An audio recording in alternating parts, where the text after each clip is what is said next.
महानगरपालिकेच्या निवडणुका होऊन तब्बल 8 महिने उलटून गेल्यानंतर अखेर महापालिकेतील विविध विषय समित्यांच्या निवडीचा मार्ग मोकळा झालाय। गुरुवारी झालेल्या महासभेत महापौर हिमगौरी आहेर-आडके यांच्या अध्यक्षतेखाली महिला व बालकल्याण, शहर सुधारणा, वैद्यकीय व सहाय्य, विधी आणि शिक्षण अशा 5 महत्त्वाच्या विषय समित्यांवरील प्रत्येकी 9 सदस्यांची घोषणा करण्यात आली। विशेष म्हणजे या 45 सदस्यांमध्ये तब्बल 8 नगरसेवक सातपूर विभागातील असल्याने समित्यांवरील सातपूरचा वाढता प्रभाव राजकीय वर्तुळात चर्चेचा विषय ठरलाय।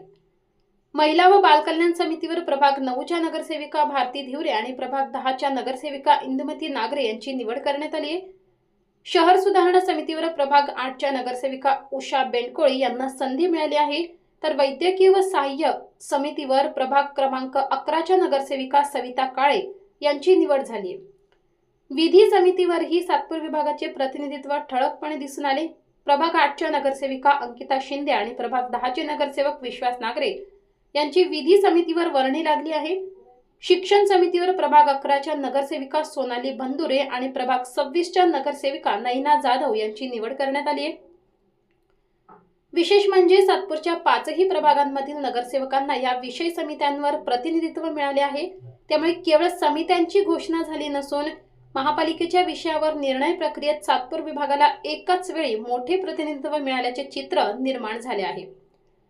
महिला व बालकल्याण पासून शहर सुधारणा, वैद्यकीय सेवा, विधी आणि शिक्षण अशा महत्त्वाच्या विषयांशी संबंधित निर्णय घेणाऱ्या समित्यांवर सातपूरच्या नगरसेवकांची झालेली ही वर्णी आगामी महापालिका राजकारणाच्या दृष्टीने महत्त्वाची मानली जात आहे।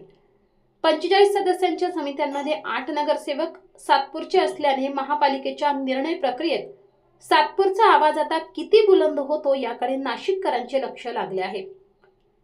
दरम्यान निवडणुका झाल्यानंतर तब्बल 8 महिन्यांनी विषय समित्यांना मुहूर्त मिळाल्याने आता महापालिकेच्या विषयांवर कामकाजाला गती मिळण्याची अपेक्षा व्यक्त केली जाते।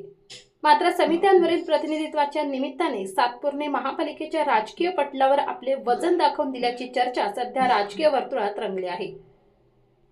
वृत्तसंकलन विभाग, तंत्रभूमी, नाशिक।